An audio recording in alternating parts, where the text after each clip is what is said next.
On a cold night in Italy, a young Nigerian woman stood under a lonely streetlight, waiting for strangers to stop their cars.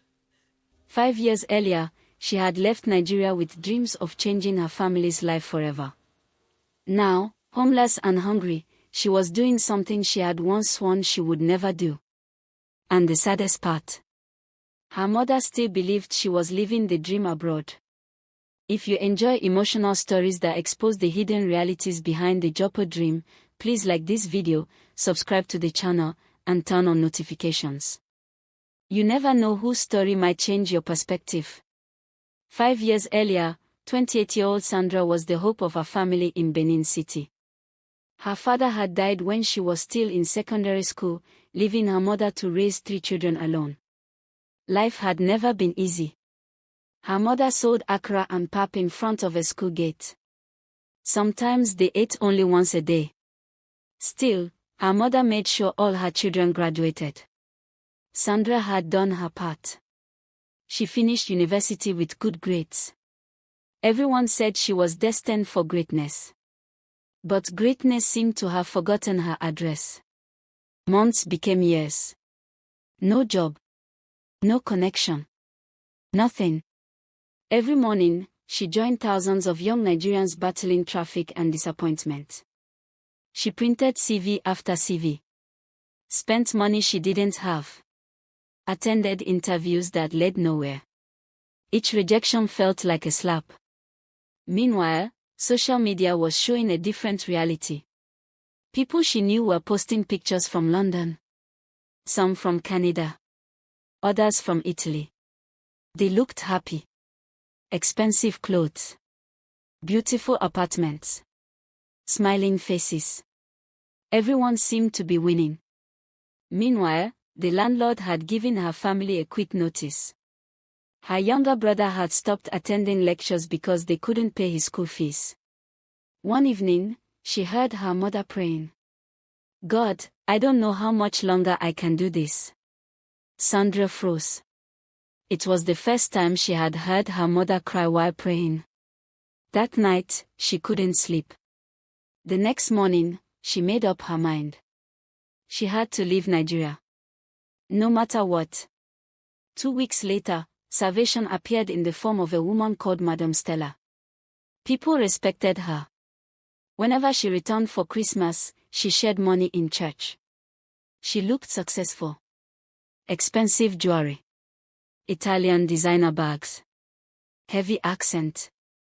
People called her blessed. Madam Stella smiled when she met Sandra. "My daughter, Italy changed my life. There are jobs everywhere." Sandra's eyes widened. "Really, Ma?" "Of course. Elderly people need caregivers. You'll be earning good money. In 6 months, your family won't recognize their lives again." Hope returned. For the first time in years, Sandra smiled. Her mother was hesitant. But desperation has a way of silencing fear. Church members contributed money. Neighbors lent support.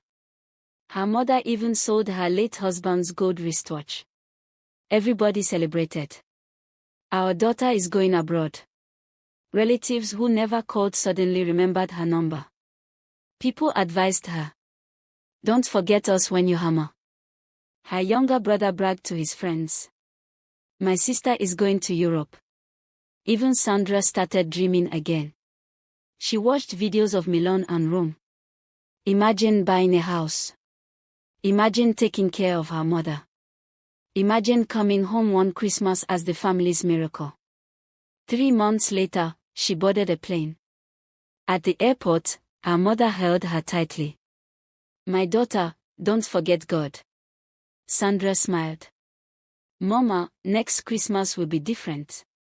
Neither of them knew they wouldn't see each other again for years. When she finally arrived in Italy, everything seemed normal. Until Madame Stella collected her passport. Sandra frowned. "Ma, why?" "For safekeeping." Safekeeping. Those 2 words sounded harmless. But within 24 hours, Sandra would discover that there was no caregiving job. No apartment. No work permit. And the woman everyone called blessed had brought her to Italy for something far more terrifying. The truth came the next morning. Sandra woke up expecting Madame Stella to show her the caregiving center she had talked about. Instead, she was taken to a crowded apartment on the outskirts of the city. 6 girls were already there. All Nigerians. None of them smiled. Their eyes looked tired. Broken. One of them quietly whispered, "New girl." Sandra forced a smile. "Yes." Before she could say another word, Madame Stella's voice interrupted. "Bring your bags inside." Sandra looked around. "Ma, when are we going to the workplace?" Madame Stella laughed. Not the warm laugh Sandra had heard in Benin City. This one was cold. "There is no workplace." Sandra frowned. "I don't understand." Madame Stella's face changed immediately. "You owe me 50,000 euros. Sandra blinked. "What?" "Transport. Visa. Documents. Feeding. Everything." Sandra's heart skipped. 50,000. "Yes. And you will pay every cent." "How?" Madame Stella moved closer. "By working." Sandra nodded quickly. "Okay. I can clean houses. Take care of old people." Madame Stella smiled. "You'll work on the streets." Sandra froze. "What? You heard me." "No, Ma. There must be a mistake." "There is no mistake." Sandra's legs became weak. "No. No. I can't." Madame Stella's eyes hardened. "You think you came here for free?" Sandra burst into tears. "Please. I didn't come for that." Madame Stella leaned closer. "We know where your mother lives." The room went silent. "And if you try to run, don't blame me for what happens." Sandra's body trembled. Suddenly, the girls in the room looked away. Almost as if they had heard those same words before. That night, Sandra cried herself to sleep. The next evening, they dressed her up. Heavy makeup. Short dress. High heels. Everything she hated. She begged. She knelt. "Please. I can do anything else." But nobody listened. The older women simply looked away. Their faces carried years of pain. One whispered to her, "Just survive." For months, Sandra lived like a shadow. Every night, she prayed. Every morning, she cried. And every Sunday, she lied to her mother. "Mama, Italy is beautiful." Her mother would laugh happily. "Thank God. I knew your suffering had ended." Sandra would force herself to smile through video calls. She even borrowed clothes from another girl to make herself look successful. On Facebook, relatives commented, "Our daughter is enjoying abroad." People envied her. Young girls sent messages asking for connections. Nobody knew she was trapped. Nobody knew she sometimes locked herself in the bathroom and begged God to let her die. Then one rainy evening, something happened. Police sirens. Everyone scattered. Cars sped away. In the confusion, Sandra ran. And she kept running. She didn't know where she was going. She didn't care. For the first time in almost 2 years. She was free. Or so she thought. Because freedom without money. Freedom without documents. And freedom without anyone to call. Turned out to be another prison. If this story is touching your heart so far, please subscribe and share it with someone. Many people only see the success stories online, but very few know the silent pain behind some journeys. 3 days later, Sandra had spent her last euro. She slept at a train station. The cold was unbearable. The language was strange. Nobody cared. She was invisible. She washed her face inside public toilets. She survived on bread and tap water. Then one morning, she called a Nigerian man she had met months earlier. He promised to help. "Don't worry, my sister. Come to my place." Hope returned. Maybe God had finally answered her prayers.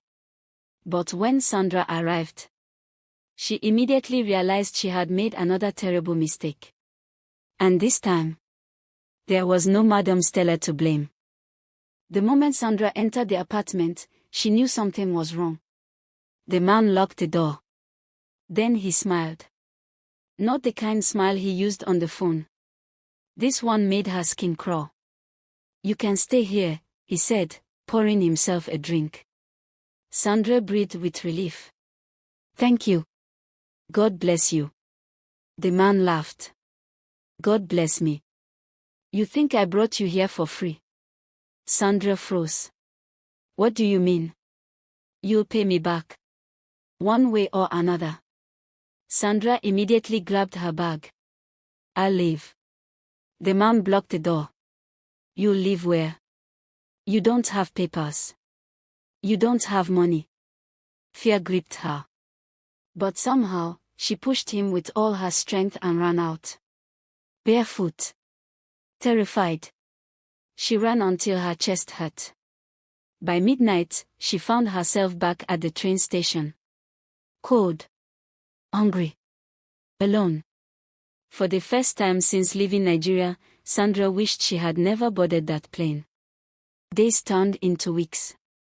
She searched for work everywhere. Restaurants. Cleaning jobs. Supermarkets. Nothing. No documents. No job. No help. Winter arrived. The cold became unbearable. Some nights, she slept inside abandoned buildings. Other nights, she sat in train stations pretending to be a traveler. One evening, hunger became too much. Sandra collapsed outside a grocery store. When she opened her eyes, she saw another Nigerian woman staring at her. "Easy, my sister." Sandra looked confused. The woman handed her a bottle of water. "My name is Blessing." Sandra burst into tears. It had been months since anyone had shown her kindness. Blessing rented a small room. Not fancy. Just enough to survive. She gave Sandra food, clean clothes, and a mattress. For the first time in weeks, Sandra slept peacefully. But peace didn't last. 3 days later, Sandra noticed something strange. Blessing only left the house at night and returned every morning. One evening, Sandra finally asked, "What work do you do?" Blessing was quiet. Then she smiled sadly. "The same work Madam Stella wanted you to do." Sandra's blood ran cold. "No." Blessing nodded. "I tried cleaning jobs. Nobody would employ me. This is how I survive." Sandra shook her head. "I would rather die." Blessing looked away. "That's what I said too." The words haunted her. 2 weeks later, their landlord demanded rent. Blessing barely had enough. Food was running out. Sandra searched desperately for work. Nothing. Then one afternoon, she received a video call from her mother. Immediately, she forced a smile. "Mama." "My daughter," her mother laughed. "Your brother graduated today." Sandra smiled. But then her mother said something that shattered her. "We couldn't have done it without the money you've been sending." Sandra's heart sank. Those little amounts she borrowed from people to keep appearances had convinced her family that she was successful. Her younger brother appeared on camera. "Big sis, thank you. Everybody says we are blessed." Sandra muted the phone and cried. After the call, she stared at herself in the mirror. Dark circles. Thin body. Empty eyes. Meanwhile, back home, they thought she was living heaven on earth. That night, she prayed. God, please help me. Silence. The next day, Blessing came home with food. Rice. Bread. Chicken. Sandra looked surprised. Where did you get money? Blessing sat quietly. Then she said the words Sandra feared most. My sister, hunger doesn't care about pride. Sandra didn't answer. But that night, she couldn't sleep. She thought about her mother, her brothers, the debt, the cold, the hunger. And for the first time, she began to wonder if survival was more important than promises. Before we continue, if this story has touched you emotionally, please like the video and share it. You never know who needs to hear that not every smiling face abroad is truly happy. 3 days later, Sandra stood under a lonely streetlight. Cars passed. Rain fell. And tears rolled down her cheeks. Because the young woman who had promised her mother she would return rich was about to cross a line she once swore she never would. And she had no idea that one decision that night would almost cost her everything. The rain kept falling. Sandra stood under the streetlight, shivering. Every car that slowed down made her heart race. Every passing headlight reminded her of the promise she had made to God. And every growl from her empty stomach reminded her that promises meant nothing when survival was on the line. That night changed her. Not because she stopped feeling shame, but because she learned how easy it was for pain to silence convictions. Weeks became months. Months became years. Sandra lived 2 different lives. At night, she battled loneliness and regret. During the day, she became the successful daughter abroad. She posted old pictures, borrowed handbags, smiled in borrowed apartments. Back home, everybody admired her. Relatives called her our pride. Church members used her story as an example. Some parents even pointed at her pictures and told their daughters, "See, this is why you should travel." Nobody knew the truth.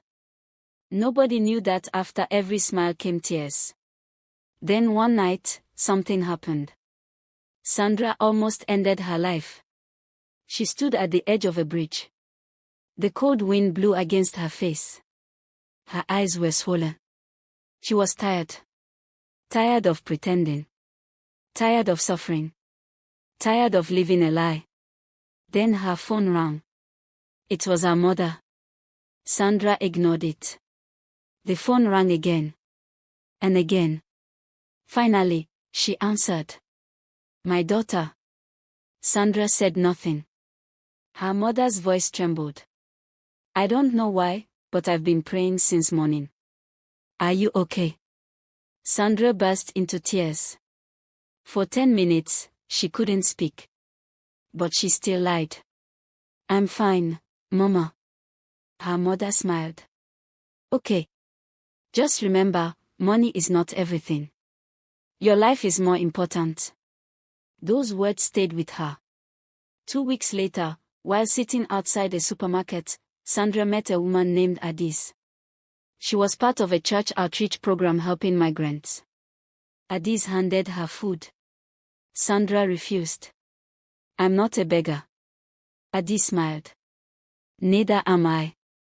I'm just someone who understands pain." Something about her voice felt different.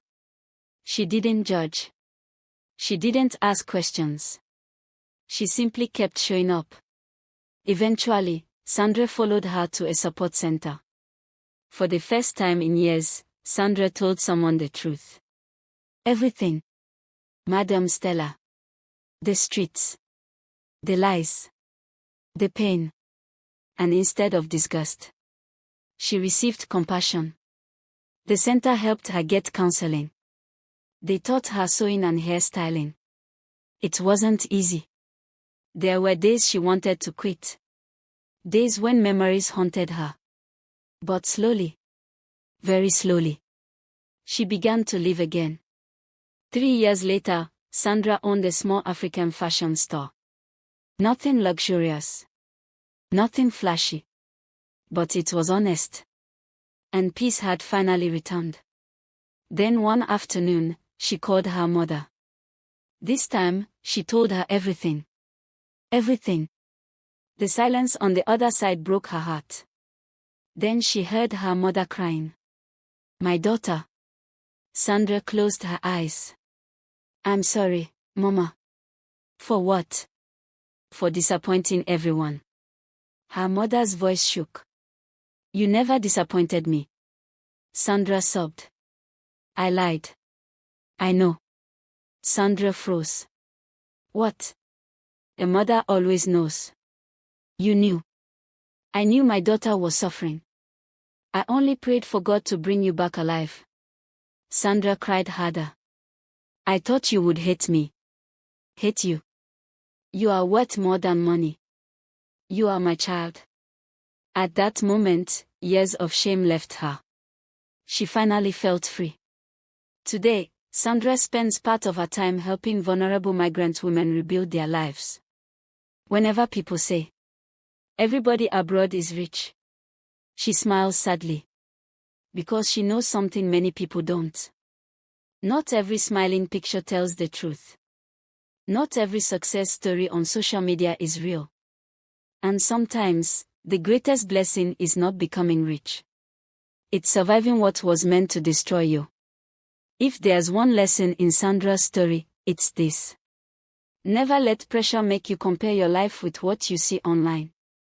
And never be ashamed to ask for help. Because no matter how dark the night becomes, hope can still find you. If this story touched your heart, please subscribe and share it with someone. And tell us in the comments. Where are you watching from? Because no matter where you are in the world, someone out there is fighting a battle you cannot see. And sometimes, being alive is already a miracle.